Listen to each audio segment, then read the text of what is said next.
and unfortunately we cannot meet in person.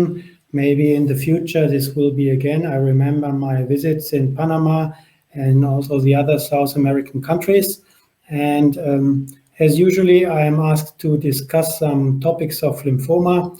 Tonight I was asked to discuss with you the update on mantle cell lymphoma, and I thank you for this opportunity to share with you the new points of knowledge and to discuss with you some aspects of the treatment for patients with mantle cell lymphoma. This is my disclosure slide, and the next slide shows the NCCN guidelines of the number 4 of 2020, which is most often listened and carefully studied in the world. So when you travel around the world, at least in most countries, it will be discussed what is listed on the guidelines of the NCCN. And of course, most of the big countries in the world have their own guidelines, like the Asian countries and Japan and Australia. But NCCN is most often actualized and more up to date. So as usually in the last 10 years, I remember they share with us the induction therapy, and they make a statement on aggressive treatment and not aggressive treatment, or they call it here other recommended regimen. And we see the typical 4 regimens, which is alternating R-CHOP, RDHAP, the Nordic regimen, hyper-CVET, and RDHA, which is dexamethasone and cytarabine and platinum. And the other recommended regimen is bendamustine rituximab. And then, of course, transplantation is being discussed, the maintenance, and also less aggressive treatment on the right side of the slide, where you see many different treatment recommendations. In most circumstances, the FDA and the NCCN is listing it in an alphabetical order. Very unfrequently they do preference order, but I believe this is also here alphabetical order. At least in less aggressive treatment, you see what you already know, bendamustine rituximab, the VR-CAP, which is a bortezomib and CHOP, and then the R-CHOP and the lenalidomide. And also they make a statement on modified hyper-CVET and modified BR, which means in addition a cytarabine dose of 500 milligram per meter square. I would like to discuss a few things and the new aspects of treatment in mantle cell lymphoma.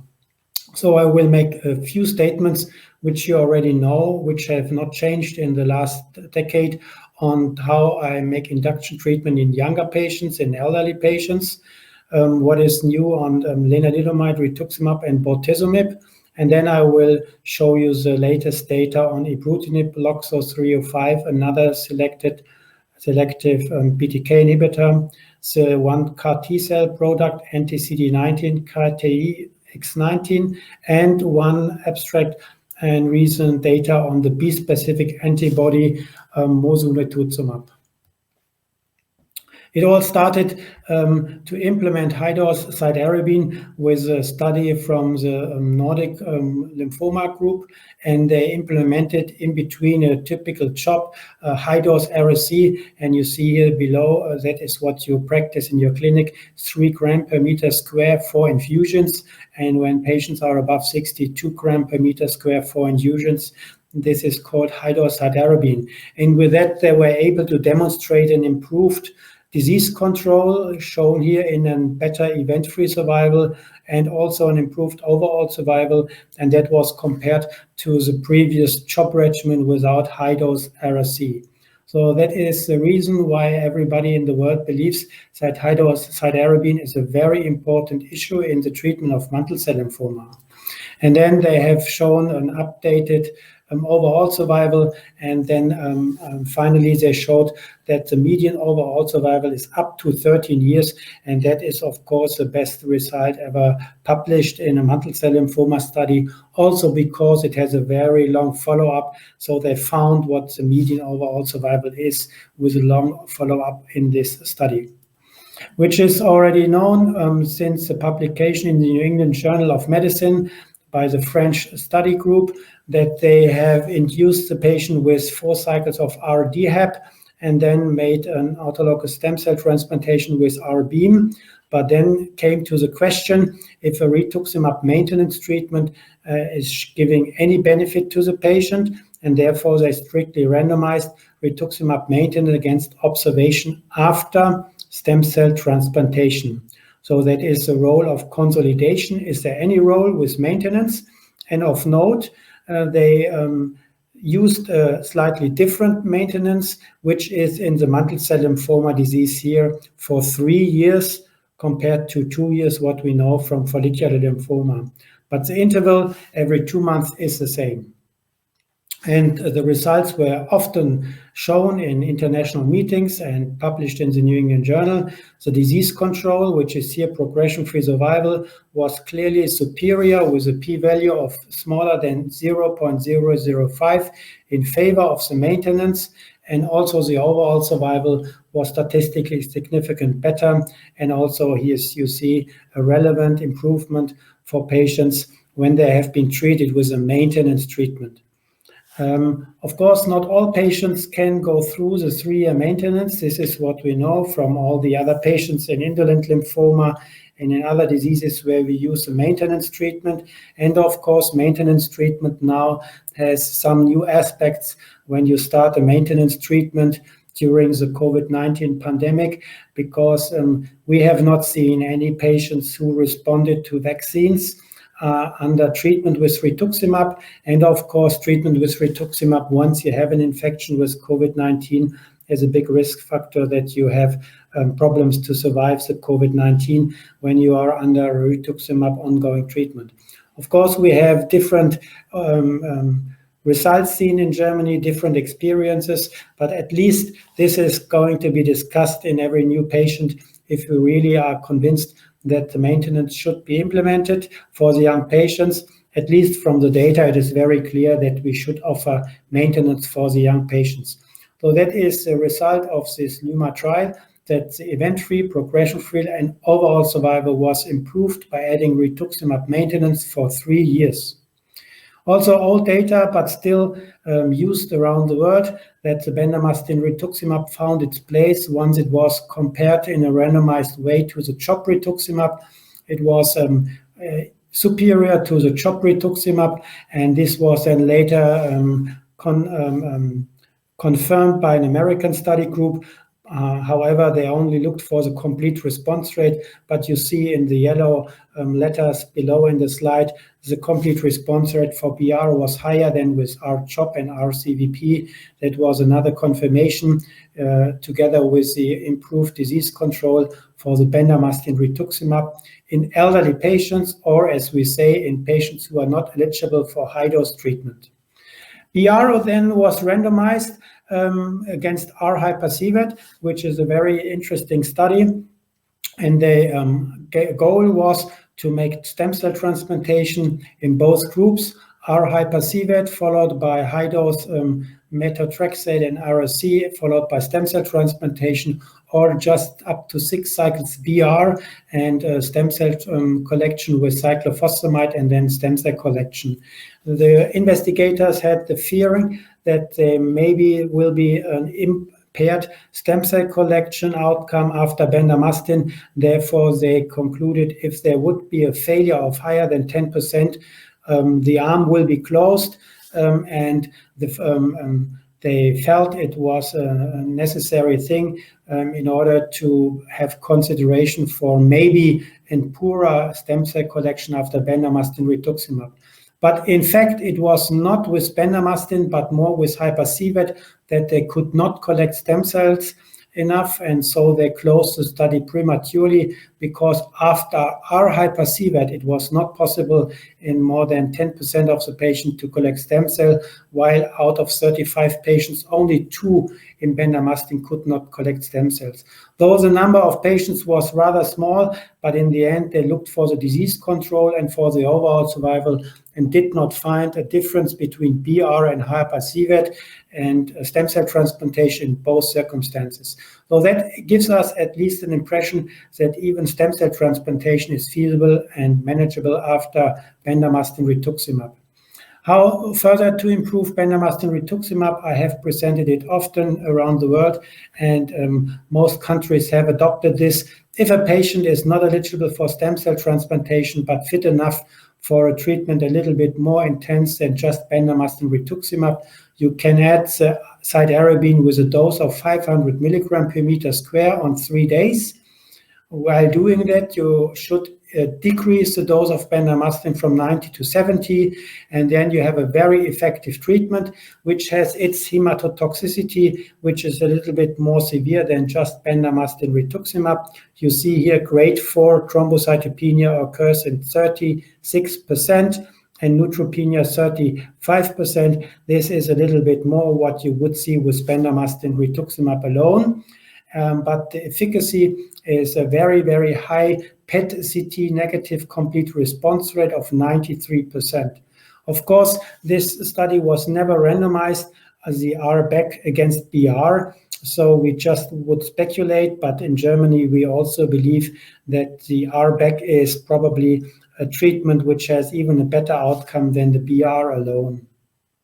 So the combination of BR plus 500 milligram per meter square cytarabine is a very highly effective treatment for patients with mantle cell lymphoma.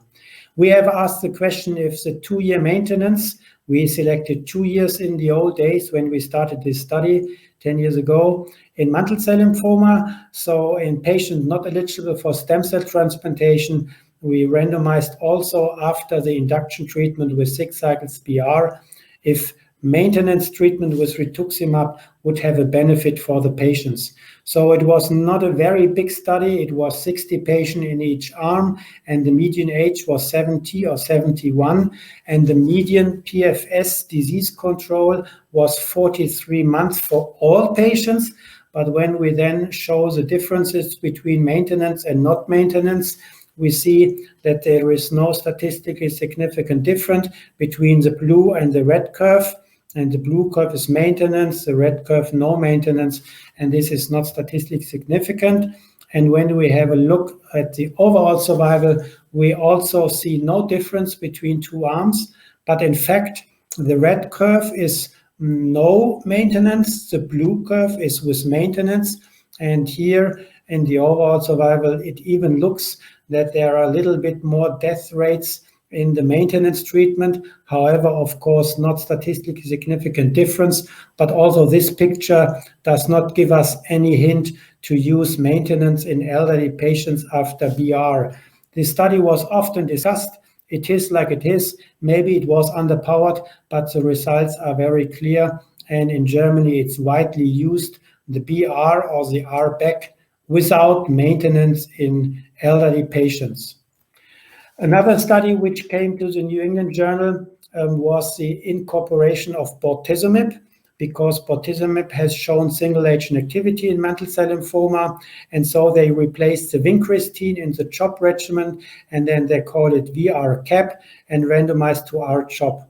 Of course, one of the major criticisms for that study is that R-CHOP is not a good comparator, and nobody would recommend it as a standard treatment nowadays in mantle cell lymphoma. And so this could be the only criticism. Otherwise, it was a very good and large randomized study between the 2 regimens.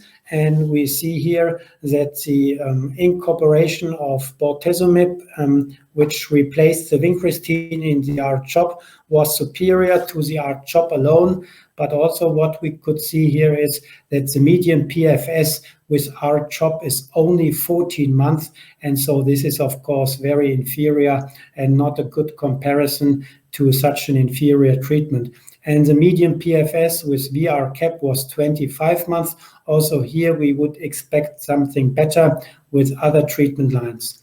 And of course, the response rate was also better for the VR-CAP, but of course the VR-CAP has its toxicities, and you see here in yellow highlight the thrombocytopenia was much higher with the bortezomib, with 57% grade 3 and higher against 6% only, and also the neuropathy, the polyneuropathy, according to bortezomib, was a problem to patients, but it is not listed here on the slide.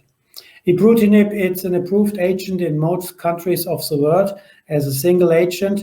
It has single agent activity, and it's also being investigated in combination treatment.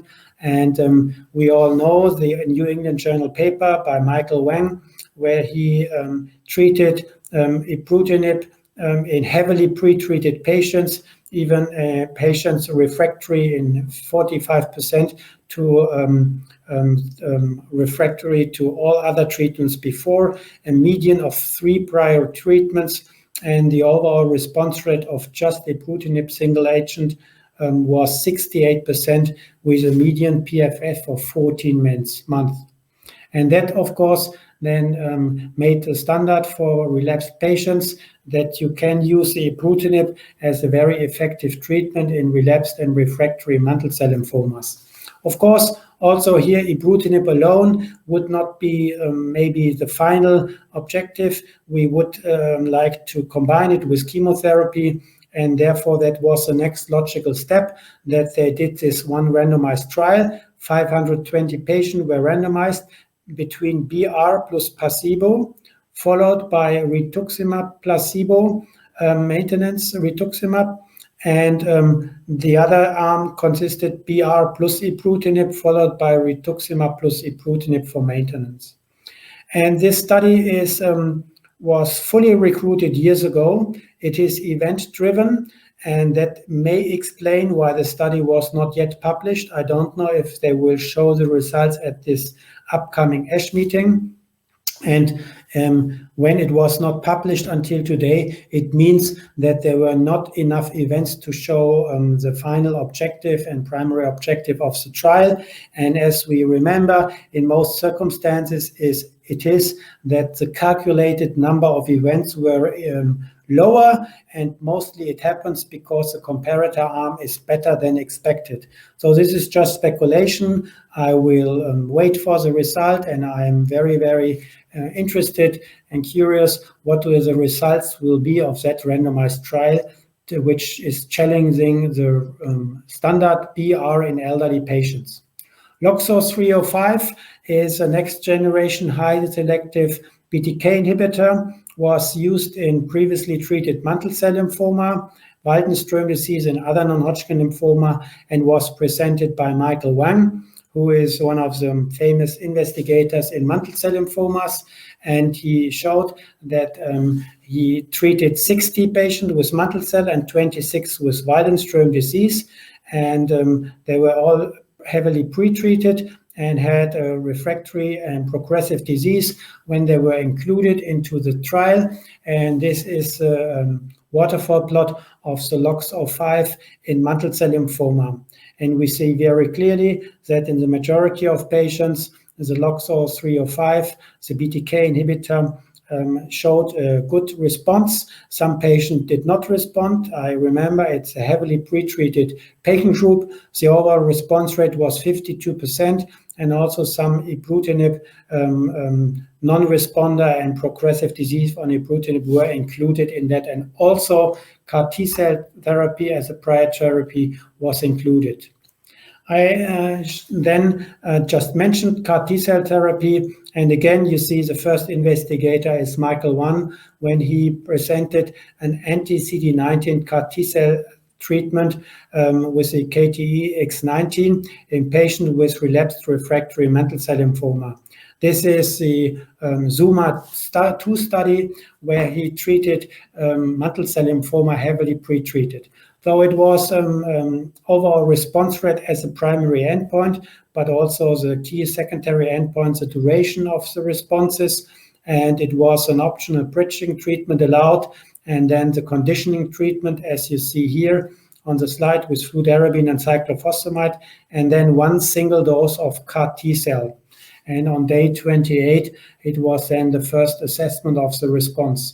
The study is then recently published in the New England Journal of Medicine, and the median age of the patient was 65, stage 4 disease 85%, and the Ki-67 high proliferation index higher than 50% was 69%, and 54% had bone marrow involvement, and also there was a quite high proportion of blastoid patients included, which is here 25%. So it was really an unfavorable patient group, and the number of prior treatments was 3.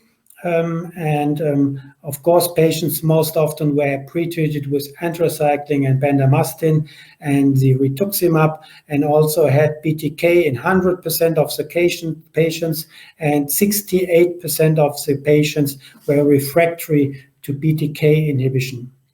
This is what they found and published in the New England Journal. The overall response rate by just one single infusion with this CAR T-cell product was 93%, with a 67% complete response rate.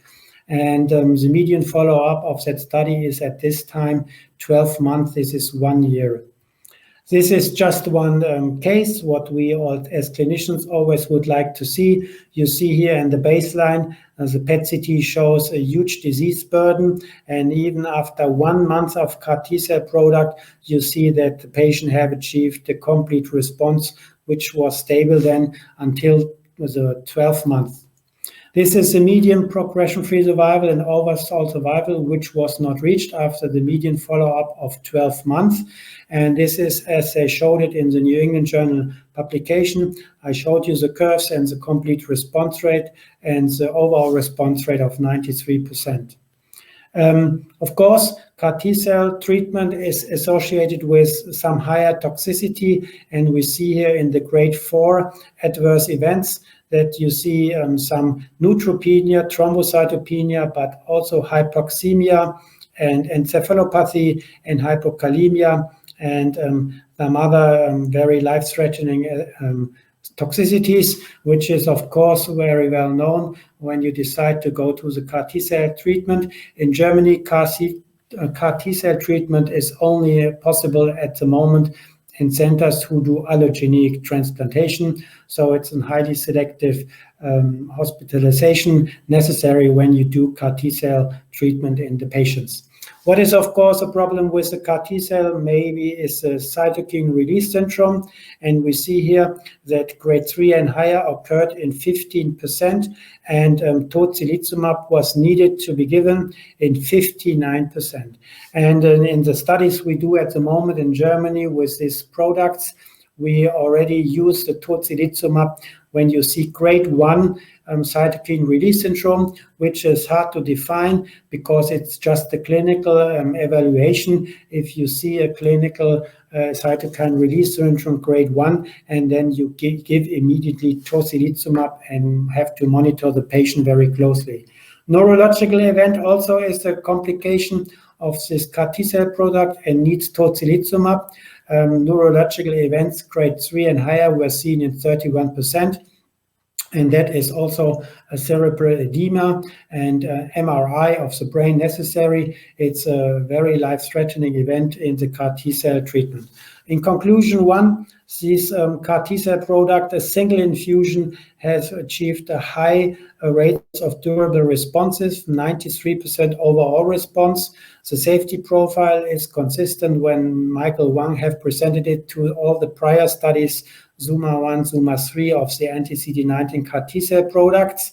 And of course, the rapid manufacturing and the management toxicities needs to be improved in the future. When they say a word of the manufacturing of the CAR T products in this disease, it was possible in 96% of the patient to have a successfully manufactured product, and they needed a median of 16 days after the apheresis. And just a single infusion was capable of ensuring a durable remission in patients, even if they have failed and progressed under BTK inhibition treatment. Another very, very interesting product in which we also have some studies in Germany ongoing is with mosunetuzumab. And this is a B-specific antibody, and also it was tested as typically in different entities of non-Hodgkin lymphoma. And here it was used even in patients who are resistant and relapsing after CAR T-cell treatment. Mosunetuzumab is a B-specific antibody against T-cell and B-cells, recruiting T-cells as an activation against the tumor, and it is given as a single agent. And here you see that the step-up dosing was used, and then the initial treatment was 8 cycles, single agent, with this mosunetuzumab. And if this CR was achieved, they continued the treatment up to 17 cycles. It was a quite large study with 270 patients, but you see here that many different diseases were included: diffuse large B-cell, transformed follicular, mantle cell lymphoma, only 8.5%, and indolent lymphoma, 31%. And all patients were heavily pretreated, and even 22 patients in the diffuse large B-cell, just an example, were refractory to the prior CAR T-cell treatment.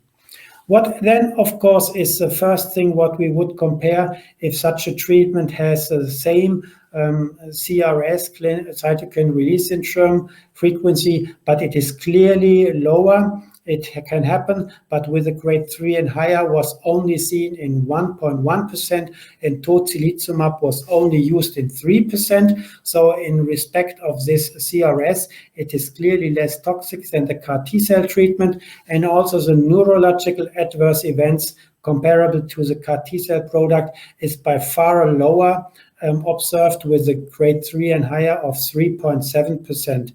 And this is by far one of the major advantages, that the mosunetuzumab is also given as a single agent and probably is not as toxic as the CAR T-cell treatment. And then we have seen in many different lymphoma entities a typical waterfall plot. And again, it does not tell us too much, but we see that the majority of patients have responded with different doses to this mosunetuzumab.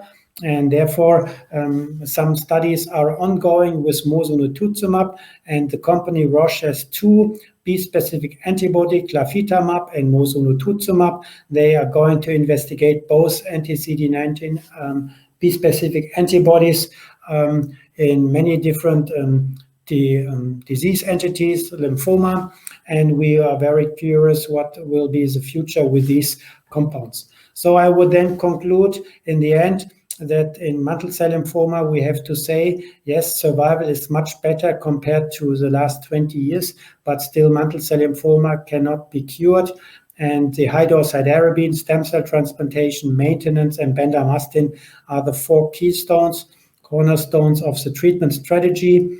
PR can further improve when you add cytarabine. The ibrutinib, the bortezomib, and also lenalidomide, which I did not show because it's old data, can be given in relapsed mantle cell lymphoma. But the most promising upcoming strategies clearly include CAR T-cell, B-specific antibodies, and the next selective BTK inhibition, for example, with LOXO-305.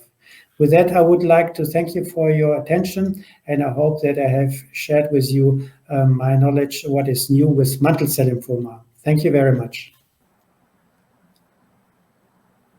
Dr. Rummel, vielen Dank für Ihren wunderbaren Vortrag. Danke. Dankeschön. Ja, wir haben 5 Minuten für diskutieren. Yeah. I have a question for you. What are your thoughts about patients with mantle cell lymphoma who are negative for cyclin D1? Do you recommend, doing more for evaluation, for example, looking for SOX11 mutations? Yes, so very good question. It happens once in a while. We have these patients we are discussing, we are calling and challenging the pathologist, and we ask him if he's very confident that this is a mantle cell lymphoma. We are using cytogenetics. We are using immunology and flow cytometry in order to find our way to define it's a cyclin D1 negative mantle cell lymphoma. So in 2 or 3 out of 100, it happens that this is cyclin D1 negative mantle cell lymphoma, and I feel never very trustful in my decision to call it like this. But in the end, sometimes I have no choice to accept that in the end, after having all puzzle little pieces of information together, to believe it's a mantle cell lymphoma without the cyclin D1. So then I would treat these patients as a classical mantle cell lymphoma. Okay. Bueno, no parece haber ninguna otra pregunta por ahora. Again, thank you very much, Dr. Rummel, for your wonderful talk. Thank you very much. We appreciate Thank you. it. Thank you. Hope to Wish see you a good on your meeting. site in the future. Thank you very Yes. much. Thank you. Goodbye.